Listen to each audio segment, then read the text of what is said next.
and welcome to a lovely spring morning here in Northampton. Hope everyone is well. Today being Thursday means it's Battle of the Debuts, and it's one of the specials that we run now and again, and this is the best sellers. So instead of the debut albums of bands, we're looking at putting their best selling albums against each other. And we got a really good one today. It's a really tough one for me because I love both these bands. We're talking about Rush and their album Moving Pictures and Yes's 90125. Both good albums that I play a lot. So this has been tough. But I have come to a decision. Maybe it'll upset some fans, but it's just tough when you got two of your favourite bands going head to head. So, who comes first today? Well, it's Rush. Don't have to say too much about Rush, we know all about them. Great Canadian rock band formed in 1968. Sold gazillions of albums. John Rutsey was the first drummer, and then he had to leave because of health issues, and then they brought in Neil, and the band from 74 was the same until sadly we lost Neil. So they've been through thick and thin, this band, and lots of emotions. But on the way through there, they brought out this album on the 12th of February 1981, Moving Pictures. Got some classics on this one, and the first one is a classic, Tom Sawyer. Okay, it's played a lot, it's one of their most popular songs, but when it comes down to it, it's a great song. Always been a good song. I love the Geddy's vocals on this, and the arrangement's good, and some of them riffs by Alex are pretty cool on this one. Then we get a great track, and I love this track, Red Barchetta. Stunning track. The riffs from Alex on this are terrific. Neil's drumming is just, well, it's Neil, isn't it? Really, really good. Then we get the instrumental YYZ. Highlights on this track, of course, are that great bass line from Geddy on the Rickenbacker. And then you've got some brilliant drumming from Neil on that classic song. Then it just continues, Limelight, that classic opening riff from Alex from a great song by Rush. And that was side one. Now side two opens up with The Camera Eye. I love this track. It's just brilliant. Lots of delicate touches, some heavy riffs as well from Alex. Neil's drumming is brilliant on this. Then we get my favourite track on this album without a doubt, and that's Witch Hunt. I love this track. Atmospheric. I even love the keyboards on this from Geddy. It's just a brilliant, brilliant track. Then we get Vital Signs, another great track to end the album. It's Geddy's bass line and some great guitar from Alex. Okay, what do I think of this album? Well, it's the best album they put out in the 1980s. An album full of classic tracks. I know a lot of people, this is their favourite Rush album, and rightly so. But it's not my personal favourite, but I do like this album. Don't get me wrong, I think this is a brilliant album. I prefer side two, always have. But both sides are great. So that's enough of me waffling on. What did the critics think? So this is what I found. Moving Pictures was played in its entirety during Lee's visit to Rick Ringer's radio show on CHUM-FM in Toronto, and the album was released the following day. Kerrang! Listened to it and listed it as number 43 among their 100 greatest heavy metal albums of all time. Now, I wouldn't call this heavy metal, but it's nice that they said it was in their top 100. Rolling Stone has listed Moving Pictures at number 10 in their 2012 Readers Poll. Your favourite prog albums of all time, number 3 on the list in 2015. And 50 greatest prog albums of all time. Behind number 1, Pink Floyd, Dark Side of the Moon and King Crimson's In the Court of the Crimson King. So there's a lot of people that it's been voted for. The professional ratings, AllMusic gave it 5. The Encyclopedia of Popular Music gave it 4. Pitchfork 9.2 out of 10. And the Rolling Stone album going 4. Chart success. Obviously number 1 in Canada. And number 3 here in the UK. Number 3 in the USA. Got to number 20 in Holland. Number 34 in Norway. And number 32 in Sweden. Picked up a few discs as well along the line. 4 times platinum in Canada. Silver here in the UK. And 5 times platinum in America. So it was a big hit all over the world. And rightly so. So let's have a look at the nuts and bolts on this one. Song quality. An album full of classics. Every track is good. 5 out of 5, without a doubt. Production, great production. Always had great production on Rush albums, even the ones that I'm not keen on. I always said that their production is brilliant, and it's brilliant on here. Lots of atmosphere. Okay, this is the start of the 80s, but there's none of that smoothness at this time. It's just pure music. So I'm going to give that a 5 out of 5. Reception went down a storm. Big hit. Fans liked it. The critics liked it. Everybody loved this album. So I've got to give it 5 out of 5. Cover design. I think this is a great cover. It says what it says on the tin. Moving pictures. And what are they moving? Pictures. Very simple, but a very iconic cover. One of their most iconic covers, along with 2112. I think this is probably one of the most iconic Rush covers. So I'm going to have to give that a 5 out of 5. So the total, and for the first time ever in any of the debuts, it's a full house. 20 out of 20 for just an absolutely brilliant album. So, lot for Yes to come up to. The Yes, formed in '68, of course, by Chris Squire, Peter Banks, Tony Kaye and Bill Bruford. They've had lots of people in the band, and sadly, one of them was Alan White, sadly left us last year. Steve Howell, Jeff Downes, John Anderson, Trevor Horn, Billy Sherwood, John Davidson. But they're still going strong today. Of course, Trevor Rabin, which we'll mention in a minute. So in 1983, on the 7th of November, after a change of people leaving, Steve Howell had left, Rick Wakeman had left,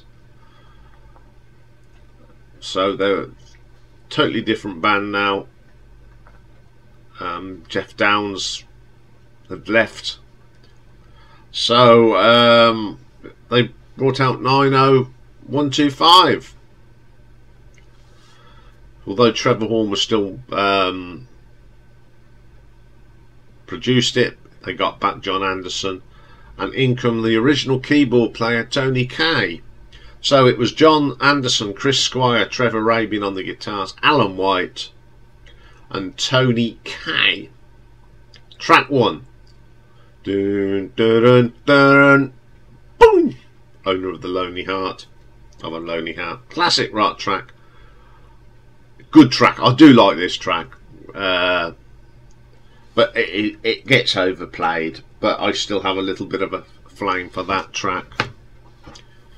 The next track is my favourite track off this.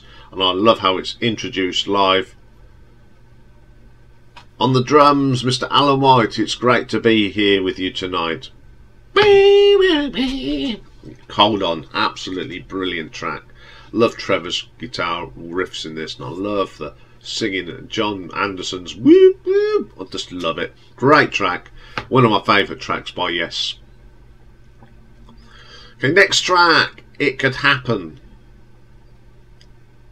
Nice textures on this. Love the bass line from Mr. Christopher Squire. Great bass player. Sadly missed as well. Good track. Solid track.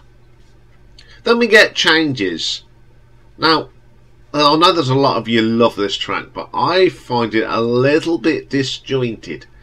It stops and starts. It doesn't flow very well. So I've never been a fan of that one. Then we turn this album over and we get that short little instrumental cinema. This is awesome.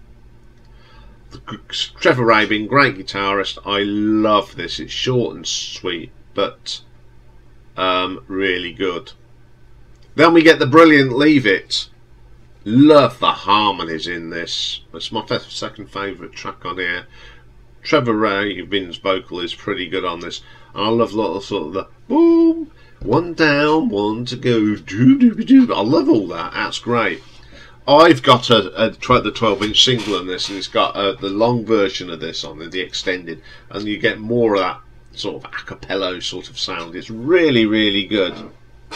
Then we get Our Song. Pretty good. Some great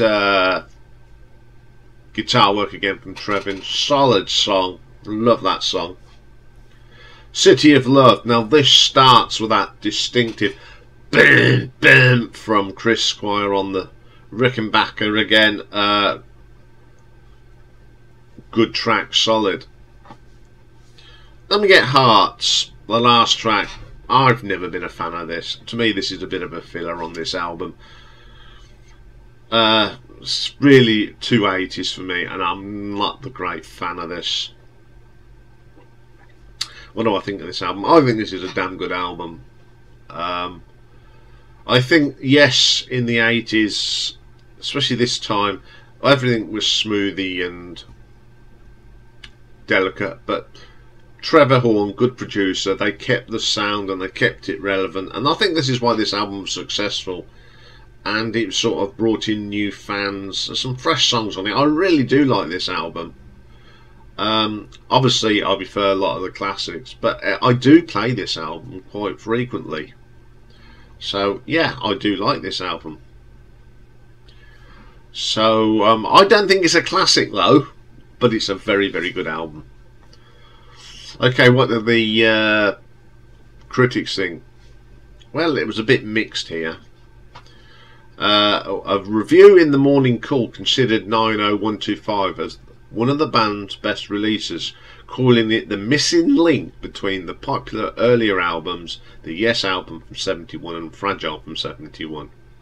It described Kay's keyboards as part of the dreamy and at times contemporary rock attack, favouring his style over more flamboyant approaches by Rick Wakeman. I don't agree with that. Tony is a good keyboard player, but Rick is a brilliant keyboard player. But they were saying about the stalwart rhythm of Squire and White, which went on for many, many years, hadn't lost anything, it was still tight. But they said that the biggest surprise was Rabin. And they said that Cinema is compared to a Jeff Beck track. LA Times, Terry Atkins noted the prominent role of Rabin in the group, believed it falls short of the band's previous albums because of Anderson's reduced input in the songs or the lack of the old inspiration. J.D. Constantine said and a favourable review of 90125. He points out Owner of the Lonely Heart sounds too hip. Yes, a lot of fans don't like this because, you know, they change their sort of thing. Martin Popoff said it was the most bands and most successful and sociable album of their entire catalogue. Comparing Owner of the Lonely Heart to a song by the Police, he declared a rich album with experienced legs. So what did the ratings go? Well, AllMusic gave it 4.5 stars. Pitchfork gave it 7.8 out of 10. Rolling Stone 3. That's about right. The Guide gave it 3. So how did it do in the charts? What did the fans think of this? Well, got to number 16 here in the UK. Number 5 in America, Switzerland 3. Number 2 in France. Canada 3. Japan number 9. So it did alright. Certifications. It went gold here in the UK, so it did shift a lot. 3 times platinum in America, platinum in Japan and Italy, 2 times platinum in Canada and Australia, 2 times platinum. So I think it did very well. So let's have a look at the nuts and bolts of this one. Song quality. Great songs, memorable songs. You know, Leave It, Hold Up, and Owner of the Lonely Heart are the outstanding. So I shall give that a 5 out of 5. Production. When you listen to the other Yes albums, this is very 80s. But it's good. It's not. I'm not saying, you know, I hate 80s production. I think the production on this is really good, and it made them, as Martin Popoff said, a more sociable band. So I shall give that a 4 out of 5. Reception. It did go down well. Produced 3 really big songs. And they still play today, even though Steve Howell doesn't like it. Well, obviously he doesn't like it. But so I should give Reception a 5 out of 5. Cover design. I think this is where it lets it down. They could have had a better cover. It's a bit boring, but it's iconic. So I shall give that 4 out of 5. So for yeses, a 90125, we have a total of 18 out of 20. Okay. Rush wins today. And I'm going to say, out of the two, as much as I love both of these albums, I think I'm going to give this to Moving Pictures. It's just an album of the 80s that I still love playing, and it is hard because I love both these bands. Well, most of the stuff they put out has been of a high quality, but today I think when you put them against each other, I prefer the Moving Pictures album. But you may find it different. You may say, no, you're wrong. Yes, rules. So, you know the drill now. Vote in the live stream. Now we've worked out how we can do it. There'll be a poll in the live stream tonight. There is a poll on the community page of YouTube. And the other way you can vote, of course, is just put it in the comments if you watch it from Facebook or Twitter. Or even Instagram if you've watched it. If you look at the things on Instagram, just put who you like in the comments. Okay, that's all for this week. So we've got one more in this special edition next week, which you will all find out tonight what it is. And I'll be back very shortly when I've sorted my nose out.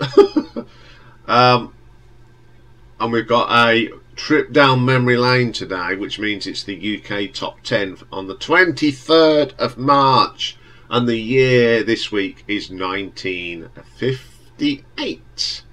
So join me for that very shortly. Bye for now.